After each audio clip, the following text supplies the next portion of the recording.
Dewan Guru yang telah hadir pada kesempatan kali ini. Pertama-tama marilah kita panjatkan puja dan puji syukur kita atas berkah dan rahmat yang telah Allah berikan kepada kita sehingga kita bisa hadir dalam kesempatan kali ini dalam keadaan sehat walafiat. Kedua kalinya sholawat dan salam tetap tercurah limpahkan kepada junjungan kita Nabi Agung Nabi Muhammad SAW yang mana telah memimpin kita dari zaman jahiliyah menuju zaman yang terang benderang saat ini. Baiklah, saya di sini sebagai pembawa acara sekaligus moderator pada acara kali ini yaitu diseminasi.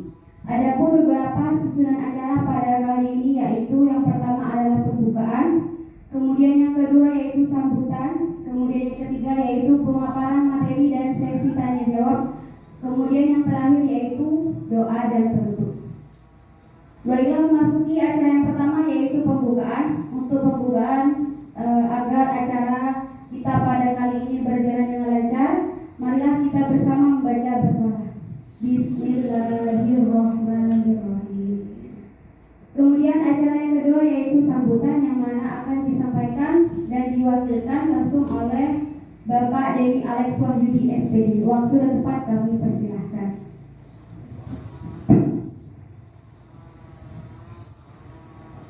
Bismillahirrahmanirrahim. Assalamualaikum warahmatullahi wabarakatuh. Waalaikumsalam warahmatullahi wabarakatuh.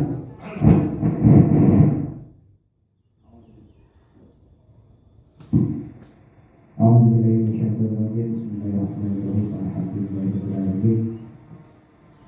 Asyhadu an la ilaha illallah wa asyhadu anna Muhammadar Rasulullah. Allahumma shalli ala Muhammad. Segala puji bagi Allah yang telah memberikan kita kesehatan dan kesempatan sehingga kita bisa berkumpul pada acara kami siang hari ini dalam acara diseminasi budaya positif yang akan dibawakan oleh calon guru pemula kita yaitu Ketua Komunitas ini SPD.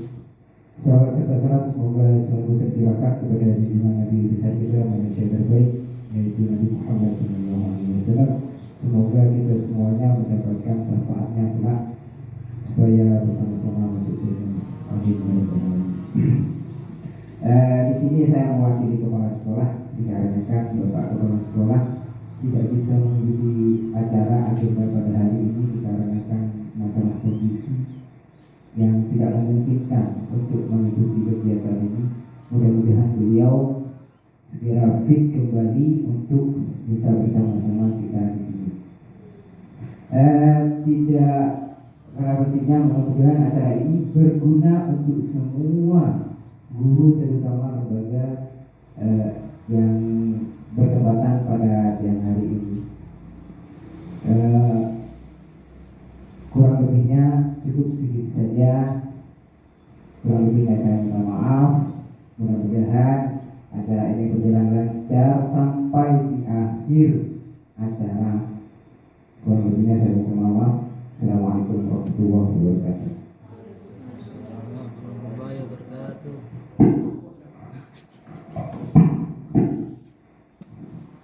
Terima kasih kami sampaikan. Kemudian acara yang ketiga yaitu pemaparan materi sekaligus sesi tanya jawab yang mana hal ini akan disampaikan langsung oleh Bu Kurnia Prastini SPD. Waktu dan tempat kami persilahkan.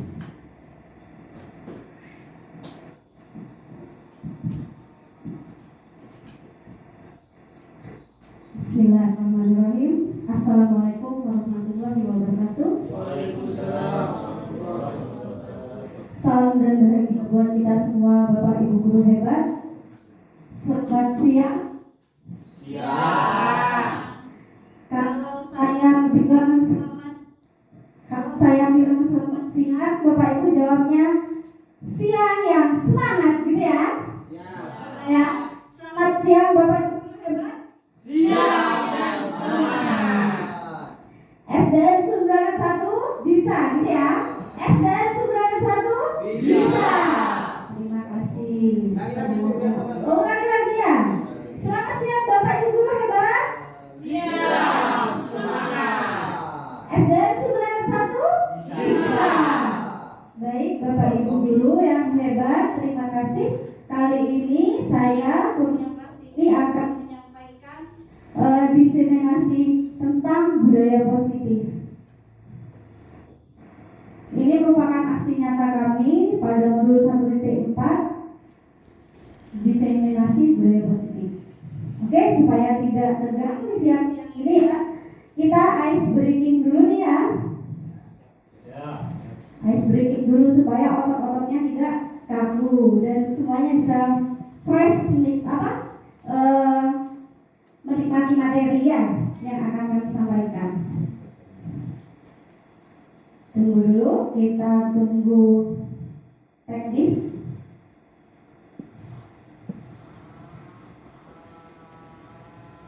Connected.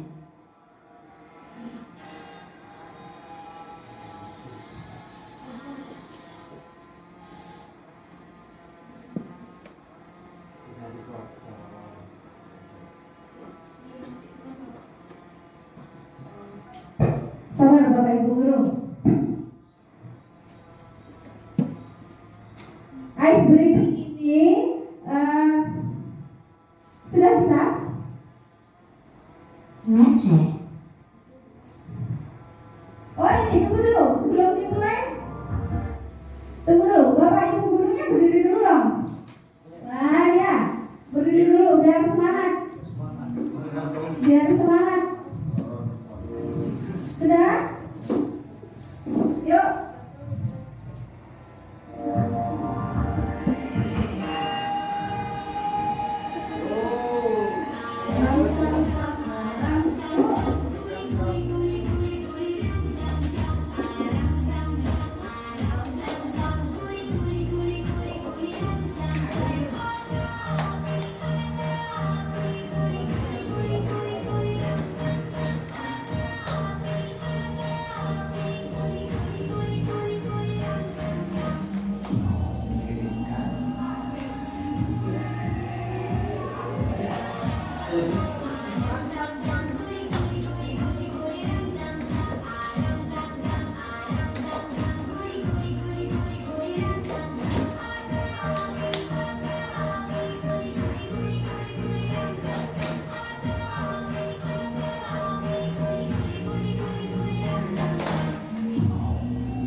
Terima kasih Bapak Ibu.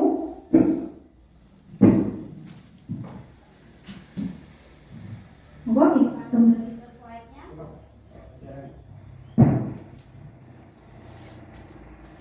Nah, ini dia. Sebelum kita mulai, kita buat dulu kesepakatan belajar terlebih dahulu. Yang pertama, aktif. Bagaimana Bapak Ibu? Setuju ya? Setuju. Jadi selama kegiatan ini kita aktif. Yang kedua, saling menghormati dan menghargai. Ada lagi yang mau ditambahkan Bapak Ibu? Kolaboratif. Oh, kolaboratif. Monggo ditambahin. Kolaboratif.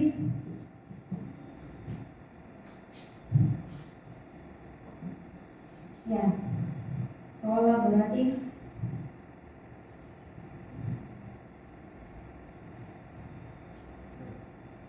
Ada lagi yang mau ditambah? Menyenangkan. Tadi sudah menyenangkan ya? Menyenangkan.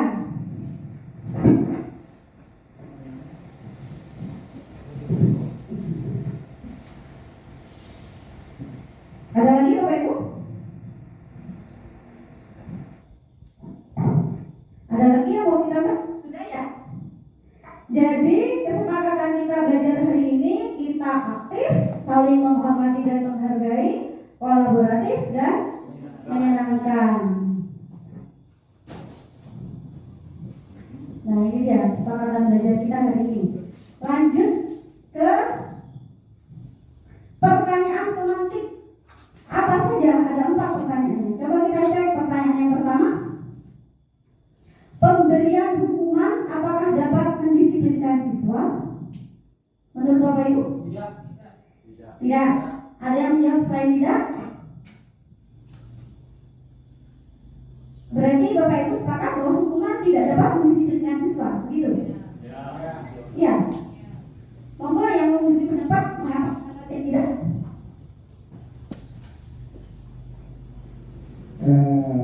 Karena hukuman itu menurut saya tidak bisa mendisiplinkan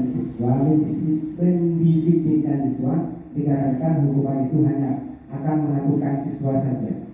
Nah, jadi anak-anak itu akan terasa takut bukan pada disiplin, jadi akan ketakutan dengan hukuman tersebut. Itu ya. Terima kasih Pak Denny. Ada lagi pendapat yang lain? Sama? Monggo ke pertanyaan pemantik kedua Bapak Ibu. Pemberian hadiah apakah dapat meningkatkan prestasi siswa? Ya. Ya.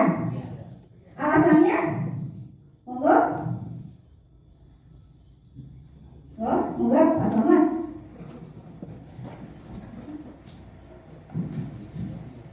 Ya, yang jelas pemberian hadiah terhadap anak atau siswa itu bisa meningkatkan prestasi siswa, karena siswa itu sendiri dengan adanya hadiah itu merasa termotivasi, lebih giat belajar lagi. Di samping itu juga berpengaruh terhadap lingkungan di sekolahnya, di kelasnya itu. Teman-temannya dengan adanya dia dikasih hadiah dan bisa meningkatkan prestasinya, maka teman-temannya otomatis juga akan ikut-ikutan berebut hadiah. Jadi dengan adanya istilah berebut hadiah, akhirnya semua dalam kelas itu akan lebih maju dan meningkat prestasinya semua. Sekian, terima kasih. Terima kasih Pak Selamat terkait pertanyaannya. Oke, kita simpan jawaban dari Bapak Ibu. Lanjut ke pertanyaan pemantik ketiga. Apakah guru harus mampu memberikan solusi untuk murid yang bermasalah? Ya. Ya. Kenapa? Monggo yang memberi tanggapan. Monggo. Tidak yang memberi tanggapan. Baik, berarti menurut Bapak Ibu harus mampu ya? Harus mampu. Oke, selanjutnya pertanyaan pemantik keempat. Apakah setelah siswa bermasalah saya berikan solusi, kemudian mereka berubah menjadi lebih baik lagi dan tidak mengulang kesalahan? Menurut Bapak Ibu bagaimana? Selama ini pengalaman Bapak Ibu setelah anak itu bermasalah kemudian diberi solusi, apakah anak tersebut sudah bisa berubah menjadi lebih baik dan tidak mengulang kesalahannya? Ya. Iya. Selalu seperti itu. Selalu seperti itu. Oke, lanjut. Kita simpan dulu jawaban Bapak Ibu. Nanti kita bandingkan dengan materi yang akan kita pelajari bersama. Apa itu budaya positif? Monggo lanjut.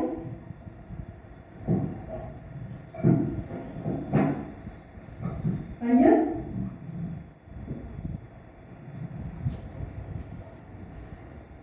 Monggo Bapak Ibu, kita amati lingkungan sekolah kita. Bagaimanakah suasananya? Bagaimana murid-murid saling berinteraksi? Bagaimana guru saling bertegur sapa selama ini? Bagaimana cara guru menyapa murid? Bagaimana guru menyelesaikan suatu permasalahan atau konflik antar murid? Apakah anak-anak itu bersikap santun selama ini? Nah, itu suasana yang seperti itulah yang akan kita pelajari pada siang ini. Budaya positif adalah perwujudan dari nilai-nilai atau keyakinan universal yang diyakini di sekolah. Standar nasional pendidikan kami ingatkan lagi, lingkungan yang positif sangat diperlukan agar pembelajaran yang terjadi adalah pembelajaran yang berpihak pada murid sebagaimana tertuang dalam standar proses pada Standar Nasional Pendidikan pasal 12, Bapak Ibu. Jadi di situ sudah tertuang pada perundang-undangan. Jadi kita dituntut untuk bisa menyelenggarakan pembelajaran yang suasananya bagaimana? Yang pertama adalah interaktif, yang kedua inspiratif, yang ketiga menyenangkan, keempat menantang, yang kelima memotivasi peserta didik untuk berpartisipasi aktif, dan yang keenam adalah memberikan ruang yang cukup bagi prakarsa, kreativitas, kemandirian sesuai dengan bakat, minat, dan perkembangan fisik serta psikologis peserta didik. Lanjut. Ini dia budaya positif. Materi yang akan pelajari yang pertama adalah tentang perubahan paradigma belajar. Yang kedua adalah tentang disiplin positif. Yang ketiga tentang motivasi perilaku manusia, keyakinan kelas, kebutuhan dasar, posisi kontrol restitusi, dan yang terakhir segitiga restitusi. Bapak Ibu kembali lagi slide yang sebelumnya. Dari ketujuh materi yang akan kita pelajari, ada yang asing bagi Bapak Ibu? Ada. Apa? Posisi kontrol restitusi. Asing ya? Tidak pernah mendengar itu ya? Oke, nanti kita lihat apa itu. Monggo lanjut. Nah ini. Sekarang Bapak Ibu coba buat kepala tangan seperti di gambar. Nah, boleh berpasangan dengan teman yang di ini nih. Pasangannya siapa? Pak Dedi dengan Pak Jeffrey. Monggo berpasangan. Dengan Pak Yudi dengan Pak Sufyan. Bukan. Berpasangan. Nanti ditentukan siapa yang mau berkepal tangannya, yang teman yang satunya berusaha untuk membuka. Nah, dibuka kepala tangannya. Buka. Nah, begini. Yang mengepal tangannya, apakah? Nah, ya dikepal dulu tangannya. Pertahankan kepala tangannya. Bu Hafida bisa membuka kepala tangan Bu Siti. Terserah, dipaksa, dibujuk dan lain sebagainya. Bu Hafida boleh. Ini nih, terserah gimana? Ya. Iya, begitu ya. Nah, Bapak Ibu, dari sini kita bisa mempelajari bahwa, coba saya tanya terlebih dahulu, dari Bu Hafida dan Bu Siti, yang memiliki kontrol untuk membuka kepala siapa? Siapa? Menurut Bapak Ibu siapa? Bu Siti atau Bu Hafida? Bu Siti. Kenapa? Karena yang mengepal. Nah, ya seperti itu juga pada pembelajaran di sekolah Bapak Ibu. Dalam teori kontrol, yang bisa mengontrol itu orang lain atau diri sendiri? Diri sendiri. Bapak Ibu guru di kelas merasa bisa mengontrol murid atau tidak? Gimana? Dari teori kontrol ini nih, dari contoh kepala tangan tadi, kira-kira dalam pembelajaran guru bisakah mengontrol murid? Oke, kembali lagi. Yang mengontrol tadi siapa? Buat Bu Siti ya. Mau membuka atau tidak? Itu dari Bu Siti. Entah dia terbujuk oleh Bu Hafida atau diancam oleh Bu Hafida tadi ya. Kontrolnya adalah diri sendiri. Kalau kita terapkan dari kontrol tersebut pada pembelajaran di kelas, guru bisakah mengontrol murid? Jawabannya tidak. Jawabannya tidak. Yang bisa mengontrol adalah murid itu sendiri. Guru hanya mengintervensi selaku lingkungan yang berada di luar murid. Begitu ya Bapak Ibu? Bisa dipahami ya? Monggo ke selanjutnya. Ini dia teori kontrol menurut Dr. William Glasser. Yang pertama adalah ilusi guru mengontrol murid, seperti yang telah kami jelaskan tadi bahwa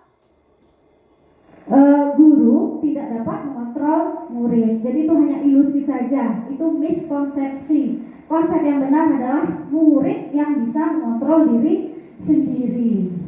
Kemudian yang kedua adalah ilusi bahwa semua penguatan positif, efektif, dan bermanfaat. Kenyataannya penguatan-penguatan yang kontrol kita berikan kepada murid tidak selamanya bisa mempengaruhi perubahan pada karakter murid. Ada kemungkinan pada jangka waktu tertentu itu tidak bermanfaat.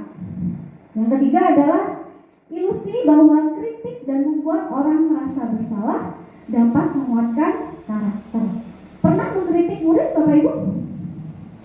Pernah. Kenyataannya kritik dan membuat murid merasa bersalah itu justru membawa anak pada situasi identitas gagal. Jadi mereka merasa buruk terhadap diri mereka sendiri. Yang keempat adalah ilusi bahwa orang dewasa memiliki hak untuk memaksa. Begitu Bapak Ibu. Next, selanjutnya ini dia perubahan paradigma belajar. Ya, pada perubahan paradigma belajar dari stimulus respon menuju pada teori kontrol. Yang pertama, realitas kebutuhan kita sama menurut stimulus respon, tapi menurut teori kontrol realitas kebutuhan kita berbeda. Kembar identik pun pasti ada perbedaannya ya, karena everyone is unique ya. Setiap murid itu unik dengan karakternya sendiri. Yang kedua adalah semua orang melihat hal yang sama. Menurut teori kontrol, setiap orang memiliki gambaran yang berbeda dengan sudut pandangnya masing-masing. Yang ketiga, kita mencoba mengubah orang agar berpandangan sama dengan kita. Tapi menurut teori kontrol, kita berusaha memahami pandangan orang lain tentang dunia. Yang keempat, perilaku buruk dilihat sebagai suatu kesalahan. Tapi menurut teori kontrol, semua perilaku memiliki tujuan. Bahkan siswa yang sengaja membuat temannya menangis di kelas, atau siswa yang selalu membuat rusuh di dalam kelas, itu perilakunya memiliki tujuan tertentu. Tugas kita untuk menyelidiki dan menganalisa. Selanjutnya adalah orang lain bisa mengontrol saya menurut teori stimulus respon. Tapi menurut teori kontrol, hanya Anda yang bisa mengontrol diri Anda. Selanjutnya adalah saya bisa mengontrol orang lain. Dari teori kontrol, Anda tidak bisa mengontrol orang lain. Selanjutnya pemaksaan ada pada saat bujukan gagal. Ketika dibujuk sudah gagal, kemudian dipaksa. Tapi pada teori kontrol ada kolaborasi dan konsensus yang menciptakan pilihan-pilihan baru. Yang terakhir adalah model berpikir menang kalah. Kalau pada teori kontrol, model berpikirnya adalah menang-menang, win-win solution. Selanjutnya, disiplin positif. Ini maknanya yang kedua nih. Disiplin berasal dari bahasa Latin disiplina yang artinya belajar. Disiplin mengacu pada disiplin diri yang memiliki tanggung jawab terhadap apa yang dilakukannya berdasarkan nilai-nilai yang diyakini. Bapak Ibu, kalau mendengar kata disiplin, yang terlintas di benak Bapak Ibu apa? Disiplin apa yang terlintas di situ? Ketaatan. Terus waktu, apa lagi? Aturan, peraturan, kepatuhan, apa lagi? Disiplin. Rapi. Gimana? Rapi. Rapi. Terus apa lagi? Tanggung jawab. Nah, ini kita sudah bergerak pada nilai-nilai nih. Kalau sudah ada tanggung jawab, biasanya kalau dengar kata disiplin, ada yang namanya hukuman ya. Identik dengan itu ya. Padahal kenyataannya disiplin itu tidak ada kaitannya dengan hukuman. Justru hukuman itu adalah alternatif terakhir yang bisa digunakan oleh guru, atau bahkan tidak perlu menggunakan hukuman sama sekali untuk mendapatkan disiplin positif. Next, selanjutnya, disiplin positif merupakan penerapan disiplin yang bertujuan untuk menumbuhkan kesadaran serta memberdayakan murid tanpa imbalan, penghargaan, ancaman, hukuman, atau reward and punishment. Jadi kalau sudah pernyataannya seperti itu, artinya disiplin positif itu berangkatnya dari dirinya sendiri atau dari guru nih? Dari diri sendiri, murid sendiri ya. Nah, sebagai pendidik, tujuan kita adalah menciptakan anak-anak yang memiliki disiplin diri, sehingga mereka bisa berperilaku dengan mengacu pada nilai-nilai kebajikan universal dan memiliki motivasi intrinsik bukan ekstrinsik. Jadi motivasinya dari diri sendiri, bukan dari orang lain atau dari luar. Nah, ini dia nilai-nilai kebajikan di lembaga kita. Nilai-nilai kebajikan yang ingin dikembangkan adalah profil pelajar Pancasila. Masih ingat ya Bapak Ibu? Ada berapa itu? Ada 6 ya. Yang pertama adalah beriman berakhlak kepada Tuhan Yang Maha Esa dan berakhlak mulia. Yang kedua adalah berkebinekaan global. Jadi mereka punya perspektif tentang bahwa budayanya sendiri itu baik dan bisa terbuka juga dengan budaya luar.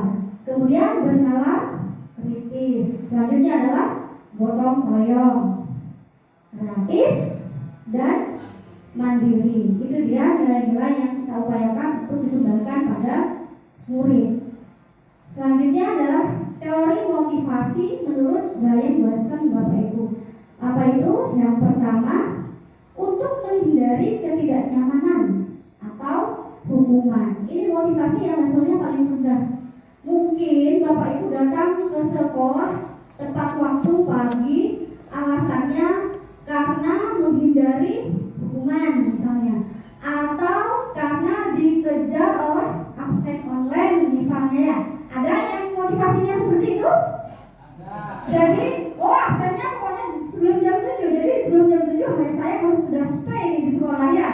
Berarti motivasinya masih motivasi level yang rendah, karena menghindari ketidaknyamanan tadi ya. Ketidaknyamanannya karena takut absen online-nya berwarna merah. Merah apa kuning? Oh kuning. Kalau terlambat kuning. Iya betul. Kalau merah tidak. Iya tidak hadir. Yang kedua, motivasi yang level kedua adalah untuk mendapatkan imbalan atau penghargaan dari orang lain.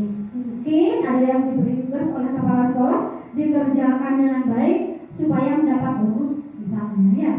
Atau di kelas muridnya mengerjakan tugas karena ingin dipuji sama gurunya, karena setiap dapat nilai bagus selalu dipuji sama gurunya ya. Nah ini motivasi yang kedua menurut Brian Watson. Yang ketiga adalah untuk menjadi orang yang mereka inginkan dan menghargai diri sendiri dengan nilai-nilai yang mereka percaya. Mungkin Bapak Ibu yang ada di sini motivasinya datang pagi, tidak telat adalah mungkin ingin menjadi teladan bagi murid misalnya ya, atau karena merasa itu adalah tanggung jawab kita gitu ya. Jadi ada nilai-nilai yang kita percaya dan kita laksanakan pada perilaku kita. Demikian Bapak Ibu. Nah ini tadi kita sudah bicara tentang hukuman tadi ya. Motivasi yang level terendah, menghindari ketidaknyamanan dan hukuman. Ini ada pernyataan. Kita coba telah bersama antara hukuman versus konsekuensi atau sanksi. Pasti pernah dengar konsekuensi ya Bapak Ibu? Pernyataannya adalah mencatat 100 kali di dalam buku kalimat saya tidak akan terlambat lagi karena terlambat ke sekolah. Ada yang pernah menerapkan seperti itu? Ada ya?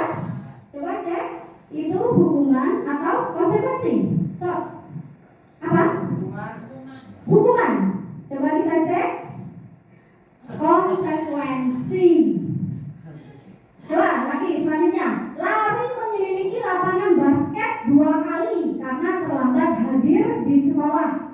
Hukuman atau konsekuensi Bapak Ibu? Tunggu. Hukuman. Coba cek. Ya betul. Tepuk tangan dulu dong. Coba pernyataan yang ketiga. Membersihkan coretan yang dibuatnya di meja tulis. Ada muridnya yang seperti itu? Ada. Hukuman atau konsekuensi? Coba cek. Iya benar. Selanjutnya, murid diminta untuk push up 15 kali karena tidak menggunakan masker ke sekolah. Kira-kira hukuman atau konsekuensi? Hukuman. Coba cek. Hukuman. Yo, next. menggantikan kertas tugas teman yang telah dicoret-coret. Ada ya yang seperti itu ya? Kira-kira hukuman atau konsekuensi? Konsekuensi. Coba dicek. Iya betul. Yang selanjutnya, berjemur di lapangan basket pukul 12 siang karena mengobrol dengan teman. Hukuman atau konsekuensi? Hukuman, dicek. Hukuman. Selanjutnya, murid diminta bertelanjang kaki sepanjang hari karena tidak menggunakan sepatu warna hitam sesuai peraturan sekolah. Hukuman atau konsekuensi? Hukuman atau konsekuensi? Konsekuensi. Coba dicek. Hukuman. Selanjutnya, berdiri di depan kelas sambil mengangkat kaki satu karena tidak bisa menjawab pertanyaan. Hukuman atau konsekuensi? Hukuman. Coba dicek Bu Siti. Iya, hukuman. Selanjutnya, jadi kita biar tahu nih selama ini kita itu memberikan hukuman atau konsekuensi terhadap murid kita ya. Membersihkan tumpahan air di meja tulis karena tersenggol pada saat belajar. Hukuman atau konsekuensi?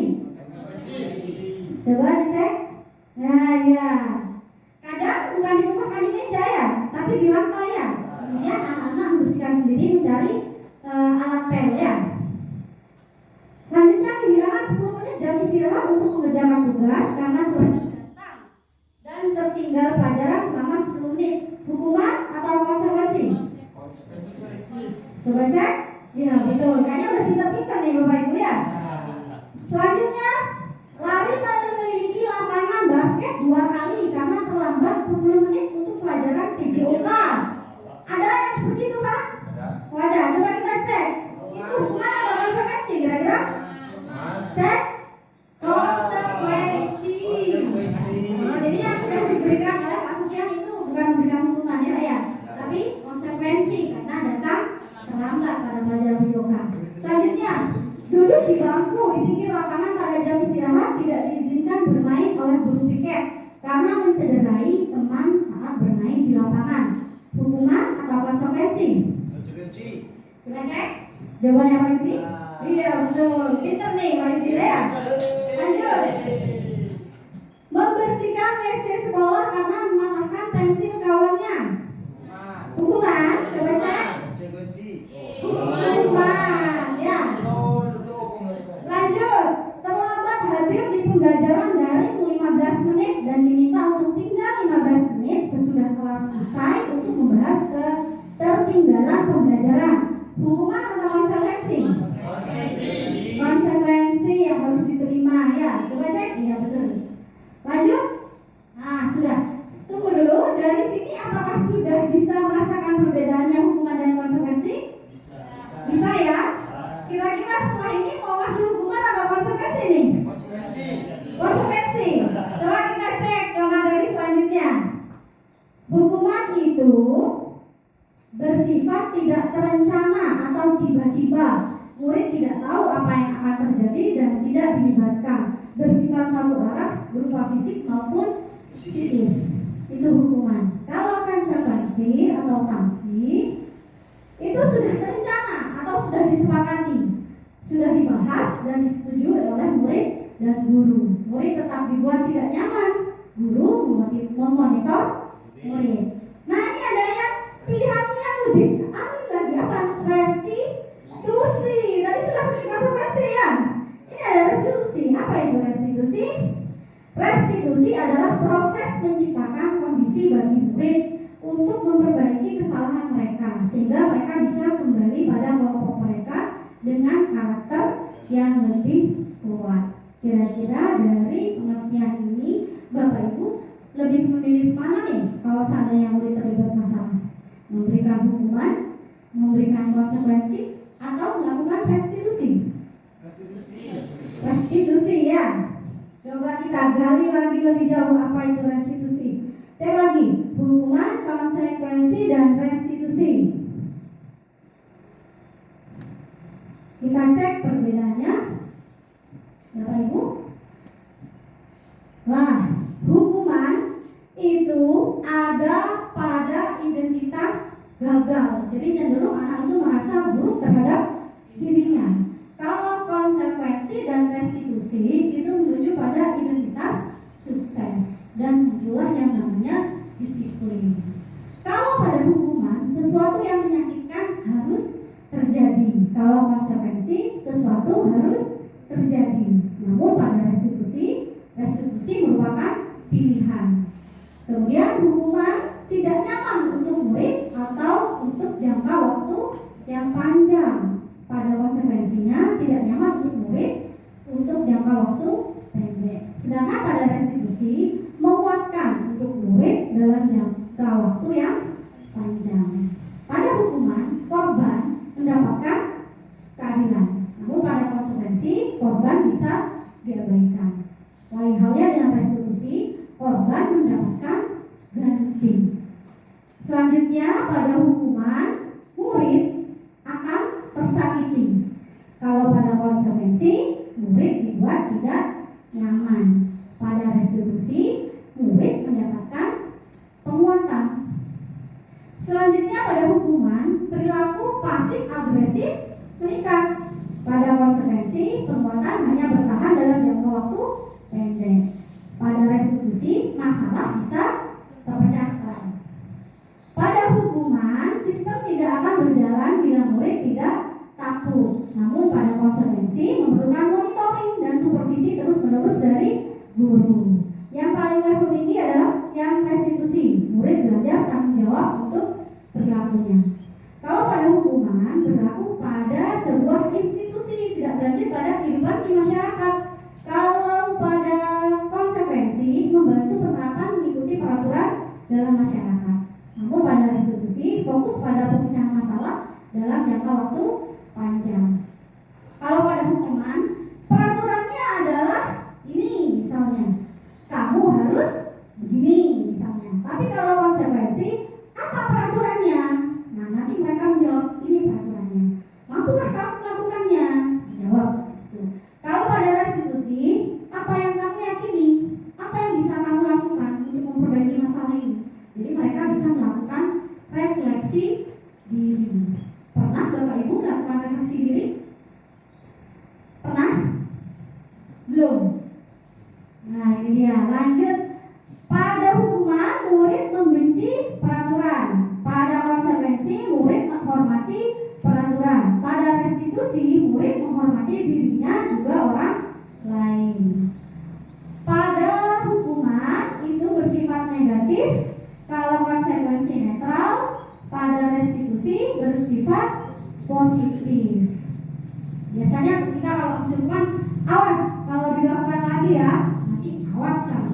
Pernah ada yang ngomong seperti itu pada muridnya? Pernah? Nah itu termasuk pada hukuman.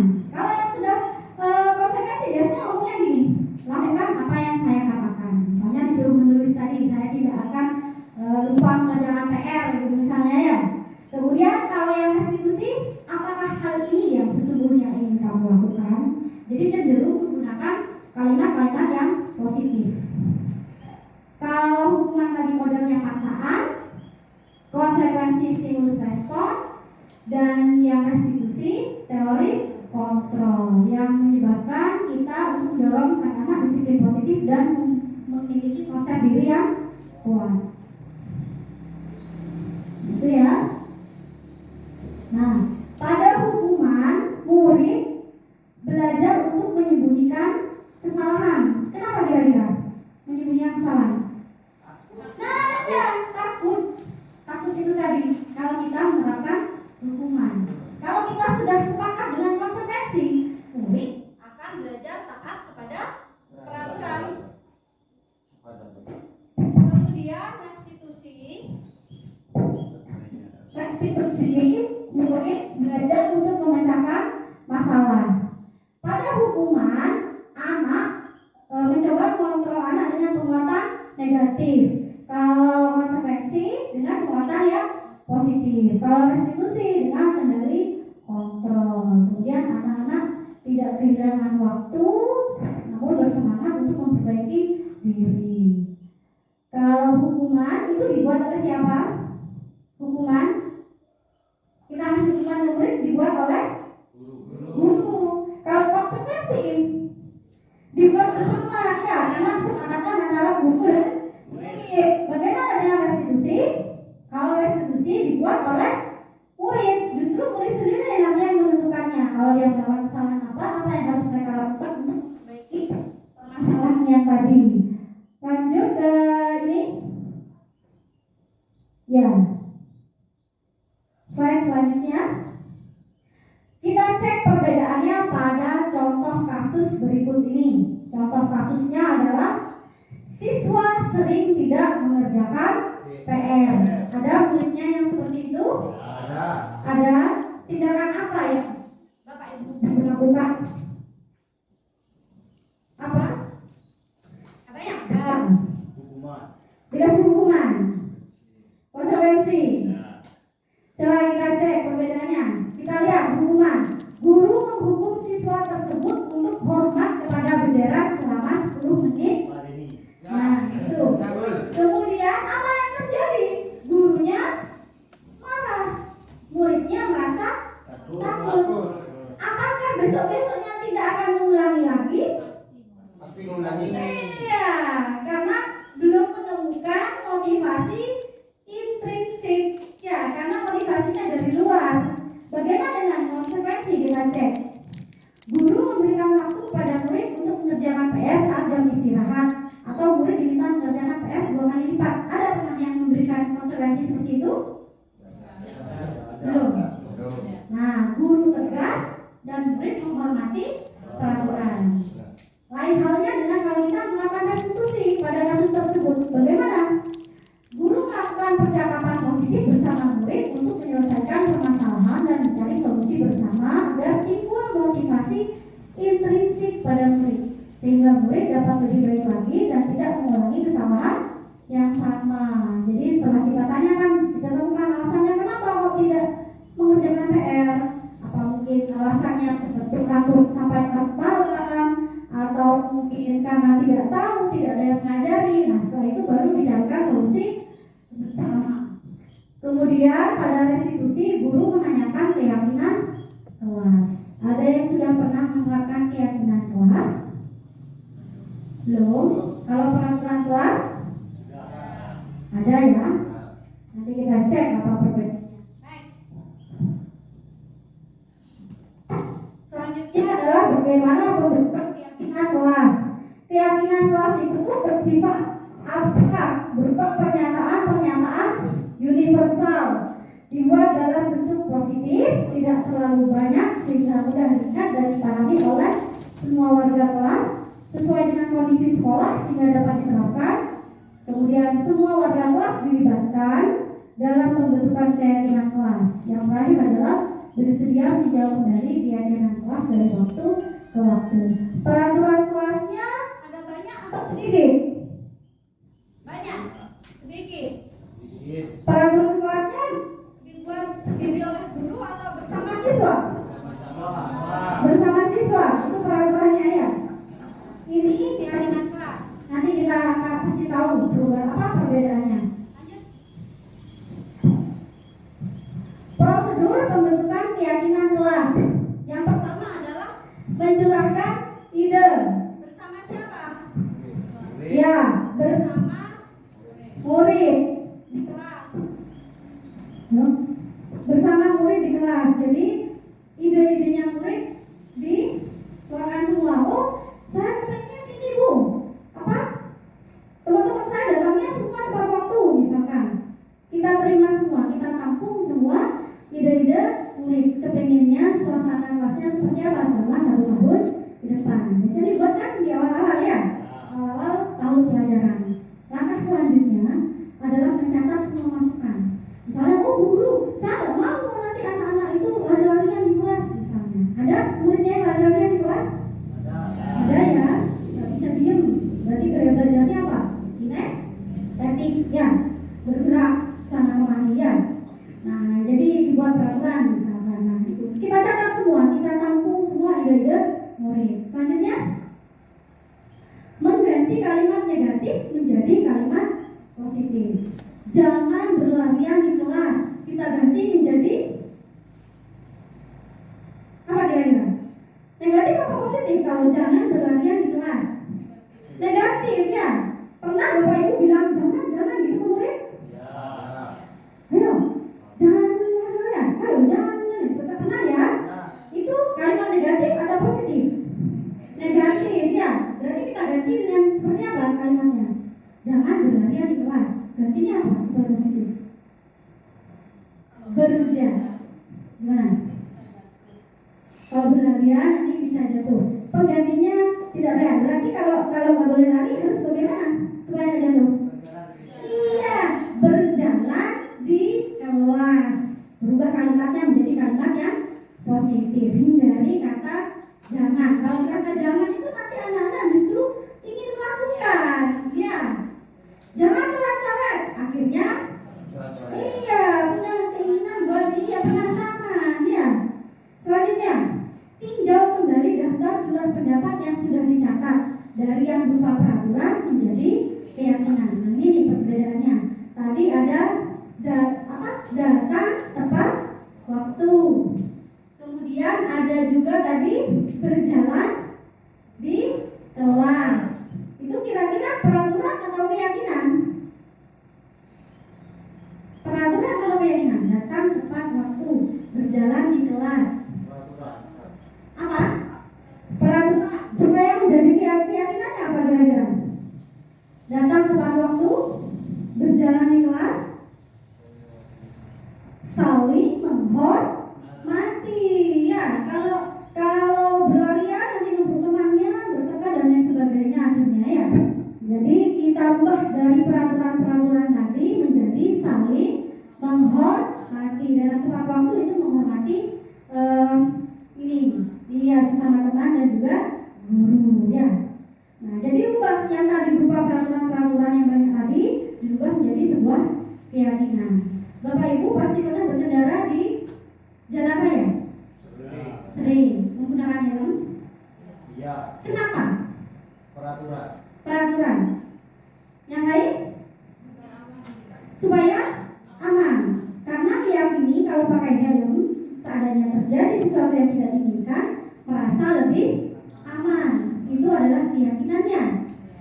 Waktu COVID kemarin 2019 pakai masker. Ya, masker. Kenapa pakai masker? Aturan supaya aman, terhindar dari penularan penyakit. Ada yang maksa nggak pakai masker? Ada. Saat itu berarti tidak memerlukan kesehatannya sendiri gitu ya. Nah, jadi sampai sini tahu ya perbedaannya peraturan dan keyakinan. Nah, yang dibuat di kelas dan ditempel di tembok itu adalah keyakinan kelas. Dicarinya dari ide-idenya siswa, bukan peraturannya ya. Selanjutnya, tinjau ulang keyakinan sekolah atau kelas secara bersama dengan murid. Selanjutnya, semua warga kelas meninjau ulang dan menyetujui. Kalau sudah disetujui, ditanda tangani bersama. Yang terakhir adalah keyakinan kelas dipajang di dinding yang mudah terlihat oleh semua warga kelas. Jadi sewaktu melanggar, tahu ini keyakinan kelasnya seperti apa, gitu ya. Nah, ini contohnya. Keyakinan kelas 6 PDD Satuan Pendidikan SDN 91. Tidak perlu banyak-banyak supaya mudah diingat. Apa yang pertama? Selalu bersikap positif. Yang kedua, saling tolong-menolong. Yang ketiga, menghormati orang lain dan barang miliknya. Yang keempat, berkomitmen terhadap setiap tugas. Yang terakhir, semua anggota kelas perlu merasa aman. Kalau di keyakinan yang terakhir nih, biasanya ada permasalahan apa? Bertengkar ya, tidak akur, bullying ya. Itu berarti sudah tidak sesuai dengan keyakinan kelas yang kelima ya. Next, selanjutnya, kebutuhan dasar manusia. Ini contohnya, Ibu Ulfa, guru kelas 1 di SDN Sumberangan 1, sedang bingung menghadapi ulah salah satu murid di kelasnya yang bernama Haidar. Beberapa anak di kelas 1 telah datang padanya dan mengeluhkan Haidar yang seringkali meminta bekal makan siang mereka dengan paksa. Jika Anda menghadapi situasi seperti Ibu Ulfa, apa yang akan Anda lakukan? Menurut Anda, kira-kira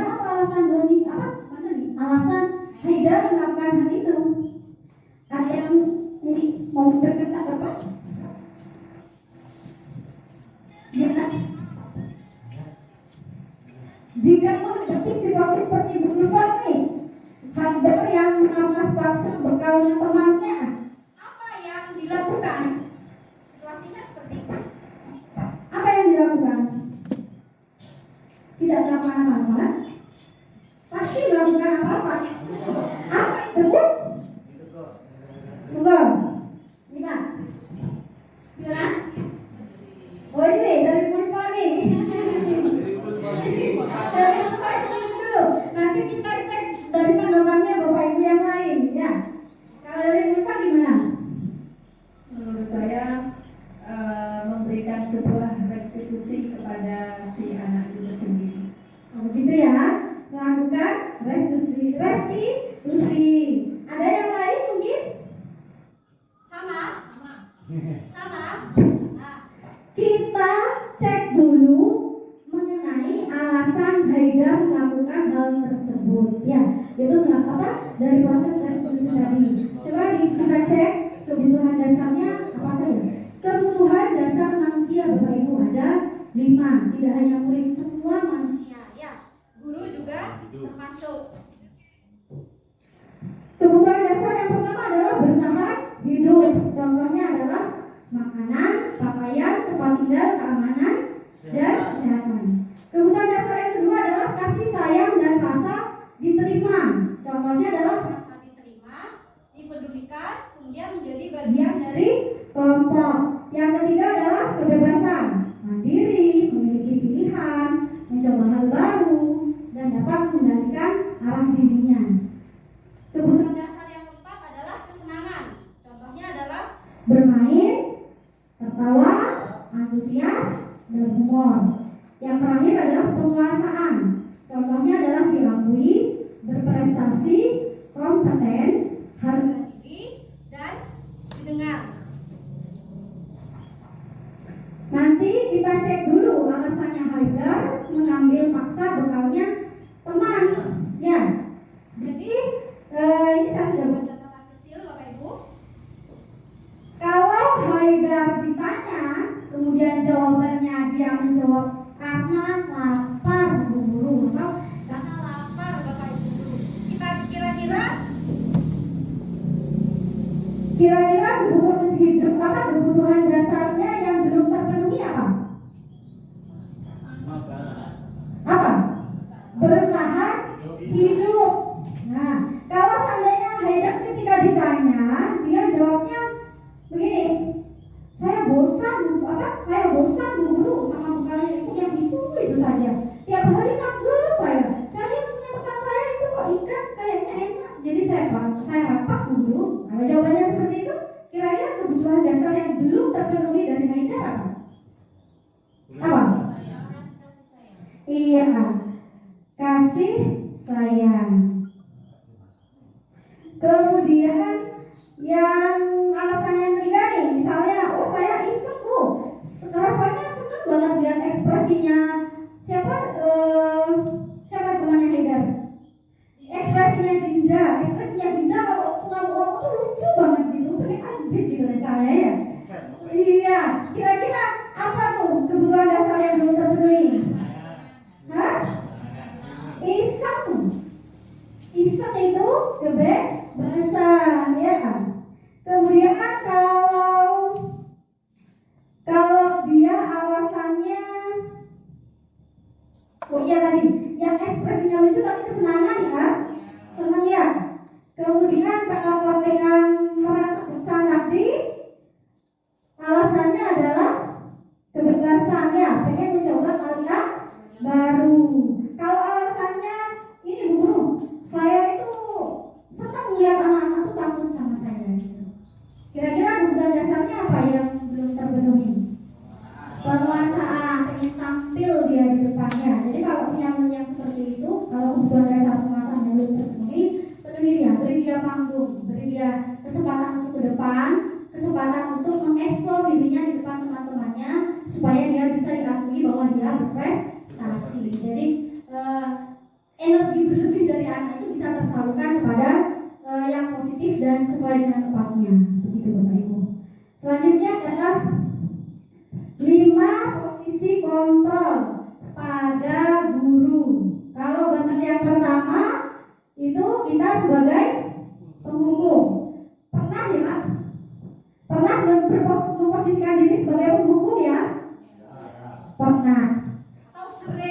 ya. Yang kedua, memposisikan diri sebagai pembuat merasa bersalah. Yang ketiga adalah memposisikan diri sebagai teman. Yang keempat, memposisikan diri sebagai pemantau. Yang kelima adalah memposisikan diri sebagai manajer.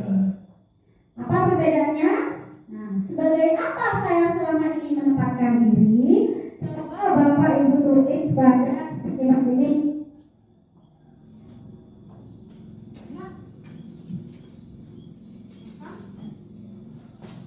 Sebagai apa saya selama ini? Ya, pernah menempatkan diri sebagai apa?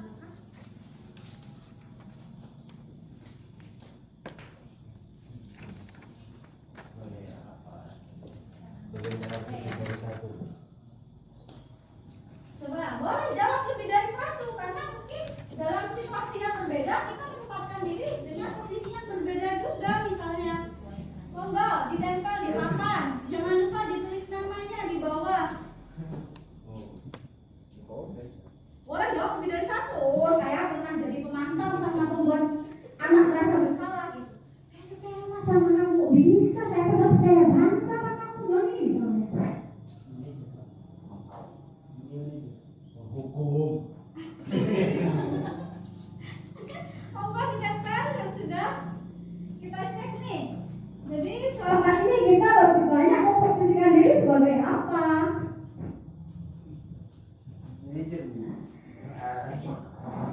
Sebelum kita gali lebih jauh apa itu, coba kira-kira apa?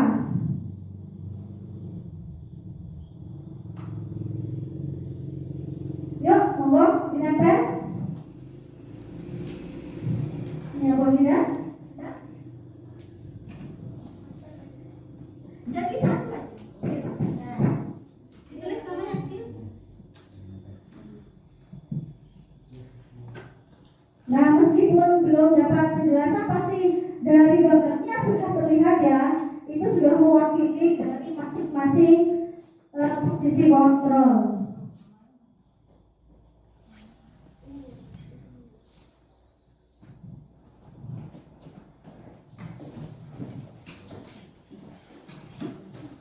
Sudah. Ya, boleh kalimatnya kalau memang selama ini pernah menempatkan diri sebagai itu ya. Ada lagi yang belum? Sudah semua? Sudah ya, kita cek. Sebagai teman, pemantau, teman. Ini kalau Bu Siti Solar sebagai teman, Pak Sofyan pemantau, penghukum, Pak Jeffrey manajer, teman, Pak Yudi penghukum, pembuat merasa bersalah. Oke, kita cek next. Nah, kita lihat perbedaannya.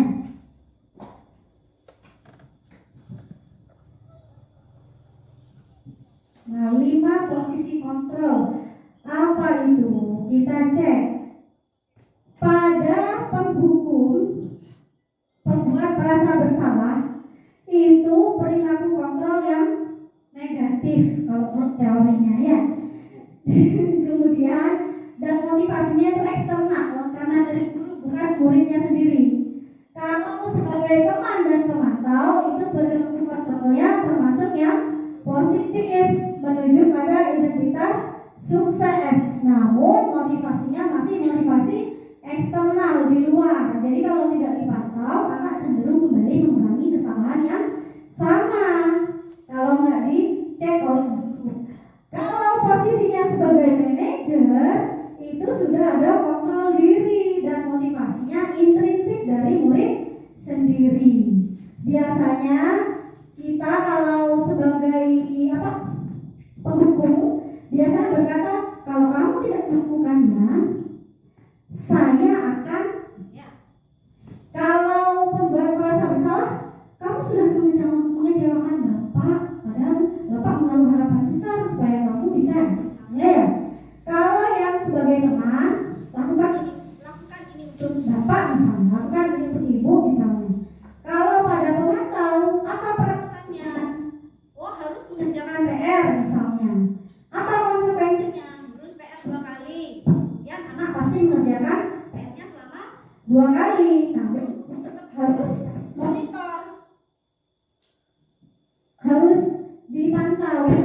Tapi kalau sudah manajer, kita dialog positif, kita temukan apa alasannya, permasalahannya, kita cari solusi yang tepat. Apa alasan mereka tidak mengerjakan PR, sehingga nanti setelah ketemu jawab pasti pertanyaannya. Kalau enggak, kamu meyakinnya, kamu mau memperbaikinya misalnya, nanti anak pasti melakukan apa yang dirasa perlu untuk memperbaiki hal tersebut, dan karakternya menjadi kuat. Ke slide selanjutnya, Siti. Nah, itu tadi adalah restitusi. Selanjutnya adalah segitiga restitusi. Apa itu segitiga restitusi? Segitiga restitusi adalah suatu proses dialog yang dijalankan guru atau orang tua agar dapat menghasilkan murid yang mandiri dan bertanggung jawab. Yuk, next. Nah, ini dia tahapannya, segitiga restitusi. Yang pertama adalah menstabilkan identitas. Yang kedua adalah validasi tindakan yang salah. Yang ketiga adalah menanyakan keyakinan. Next. Menstabilkan identitas. Ini berdasarkan prinsip membuat kesalahan adalah bagian dari proses pembelajaran. Biasanya ada sponsor tuh. Kalau nggak kotor, nggak belajar. Ya ada ya sponsor iklan seperti itu ya. Padahal melakukan kesalahan. Apa kesalahannya? Bajunya dibuat kotor, tapi emaknya ketawa malah seneng ya. Apa ada anaknya buat kotor terus emaknya marah-marah, bajunya kotor, berarti termasuk emak hukumnya. Apa kamu gak kasihan sama mama yang sudah cuci baju? Berarti mama pembuat merasa bersalah ya. Tapi kalau sebagai manajer, nah gak apa-apa kotor. Itu adalah proses dari belajar. Selanjutnya, berperan menggeser identitas murid dari identitas gagal menjadi identitas sukses. Selanjutnya adalah jangan mengkritik identitas murid yang sedang mengalami identitas gagal. Hindari seperti itu. Caranya dengan mengajukan pernyataan. Contohnya, selanjutnya Bu. Membuat kesalahan adalah suatu hal yang wajar. Manusia tidak ada yang sempurna. Kita bisa memperbaiki masalah ini. Saya tidak menanyakan kesalahannya, tapi fokus pada memperbaiki masalah ini. Apakah saat ini kamu telah menjadi orang yang baik bagi dirimu sendiri? Nah, selanjutnya adalah validasi tindakan yang salah. Berdasarkan prinsip setiap perilaku berupaya memenuhi suatu kebutuhan tertentu. Guru akan bergeser dari pemikiran stimulus respon menjadi proaktif. Terakhir adalah mengenali dan mengetahui kebutuhan murid ini dapat memperbaiki hubungan dengan murid. Oh, ada lagi pernyataan atau disampaikan dengan nada suara yang tidak menghakimi atau dipojokkan dengan cara bisa contohnya mengajukan pernyataan seperti ini. Hai Bu, kamu bisa saja bertindak lebih gegabah dari ini misalnya. Atau kamu bukan melakukannya tanpa suatu alasan tertentu. Atau selanjutnya kamu melakukannya karena mempertahankan suatu yang penting bagi kamu. Atau mungkin kamu bisa jadi suatu perilaku tertentu yang lebih efektif. Disediakah kamu belajarnya? Nah, yang terakhir adalah tahapan menanyakan keyakinan. Teori kontrol menyatakan bahwa pada dasarnya kita termotivasi secara intrinsik. Saat perilaku telah divalidasi dan identitas sukses telah stabil, maka murid telah siap mengaitkan keyakinannya dengan tindakan yang salah.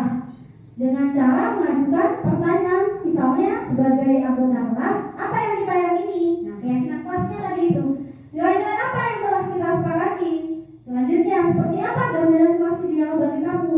Kamu ini menjadi orang yang seperti apa? Nah, itu anak-anak melakukan refleksi diri. Hal yang perlu diperhatikan dalam segitiga restitusi, yang pertama adalah perilaku yang salah dikaitkan dengan nilai-nilai atau keyakinan-keyakinan yang telah disepakati atau dituju. Yang kedua, kesediaan orang yang melakukan kesalahan untuk memperbaiki masalah. Yang ketiga, pemecahan masalah sebisa mungkin relevan atau memiliki hubungan dengan masalah yang ada. Permasalahannya datang terlambat, hukum apa, kemudian dihukum tempat berbeda, tidak relevan ya. Kemudian 4, perlu adanya suatu usaha perbaikan dari pihak yang membuat kesalahan. didedikasikan waktu dari pihak yang berbuat kesalahan. Tanyakan, kapan akan mulai diberlakukan usaha untuk memperbaiki masalah. Selanjutnya, ini adalah contoh videonya ketika kami melakukan restitusi.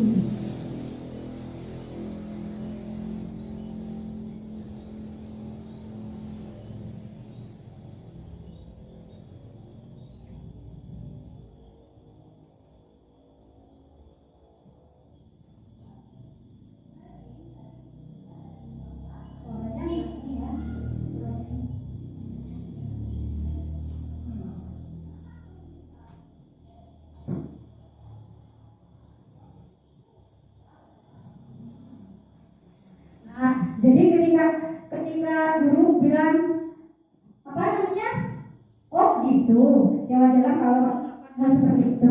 Itu sudah disampaikan tidak kita supaya anak tidak merasa dirinya buruk. Nah ini kasusnya Sairin ini mangkat memaki-maki temannya karena dia dimarahi juga oleh temannya, jadi nggak terima.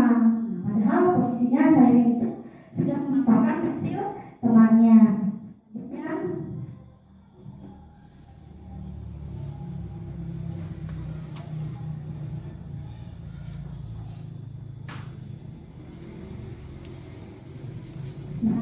Validasi tindakan yang salah. Oh begitu.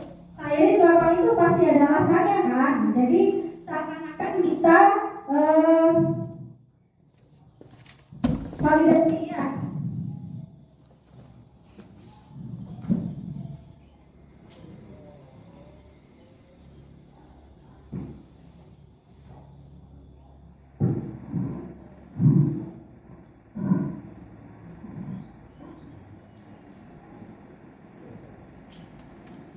Adalah teknis ya, suaranya dari laptop tidak nyala. Nah, pada dialog ini gurunya bertanya, apakah yang dilakukan Sairin ini sesuai dengan keyakinan kelas? Nah, kemudian Sairin menjawab, tidak Bu. Nah, ditanyakan keyakinan apa yang sudah dilanggar. Kemudian ditanya solusi apa yang terbaik. Nanti jawabannya, oh saya akan meminta maaf, kemudian lain kali akan izin ketika meminjam pensil Bu misalnya. Nah, jadi selanjutnya Sairin tidak akan mengulangi kesalahan yang sama karena sudah tahu keyakinan kelasnya ya. Kembali lagi ke slide positif. Ini gimana?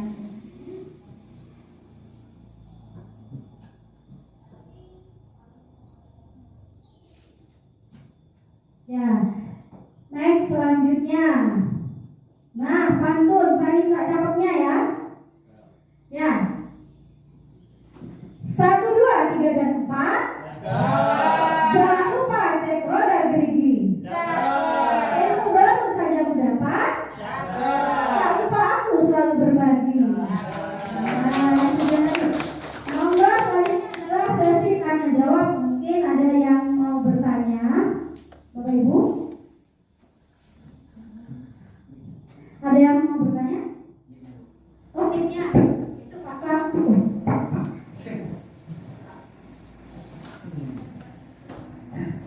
Maaf, tadi Bu Pres sudah membahas masalah keyakinan sekolah.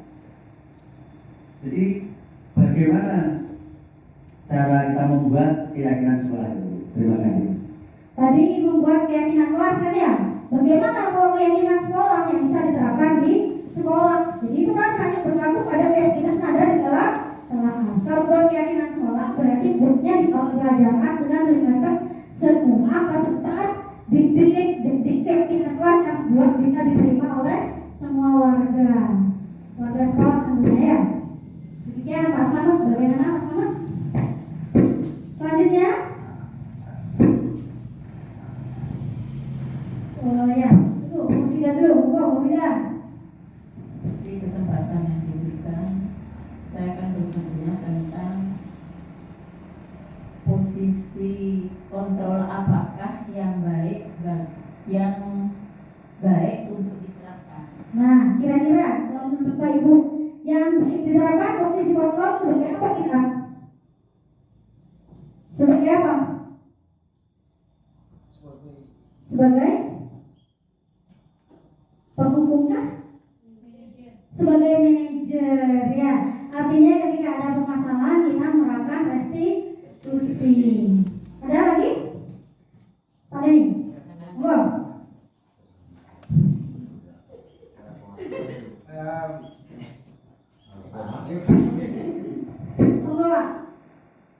Ketika kita membuat keyakinan kelas, pasti ada persetujuan dari semua warga kelas. Misalkan ada salah satu siswa yang melanggar tentang keyakinan kelas, apakah siswa yang melanggar ini kita berikan hukuman, konsekuensi atau restitusi? Nah, kira-kira apa Bapak Ibu? Keyakinan kelas sudah dibuat, terus siswa ada yang melanggar. Kira-kira apa yang dilakukan? Hukuman, konsekuensi, apa restitusi?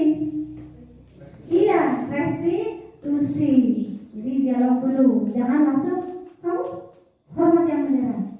Jangan langsung gitu ya. Ditanyakan dulu, kita temukan alasannya, kemudian kita validasi kesalahannya, tanyakan keyakinannya, terus kita coba untuk memperbaiki permasalahannya secara bersama-sama. Demikian, bagaimana lagi? Oh, ada lagi? Monggo, Bu.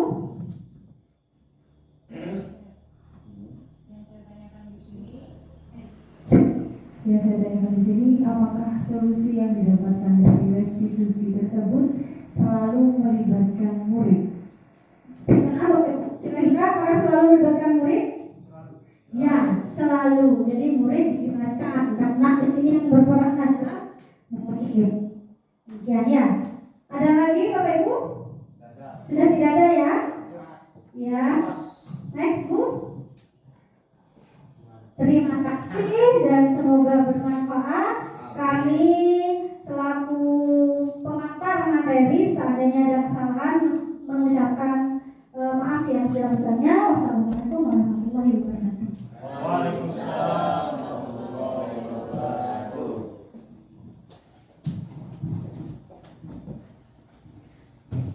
Saya ucapkan terima kasih kepada pemateri yang telah menyampaikan materi pada hari ini. Kemudian acara yang terakhir yaitu penutup dan doa. Sebelum itu saya di sini sebagai pembawa acara ingin mengucapkan terima kasih dan mohon maaf jika ada kesalahan. Kurang dan lebihnya mohon maaf. Dan untuk doa akan disampaikan oleh Bapak Yudi. Wassalamualaikum kami persilakan.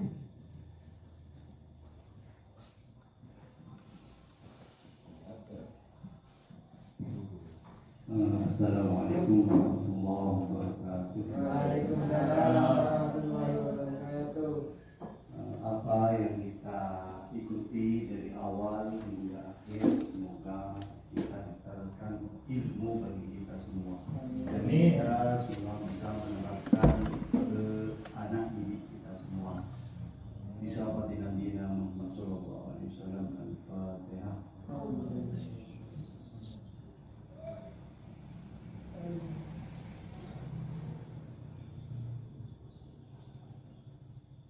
Allahumma sholli ala sayyidina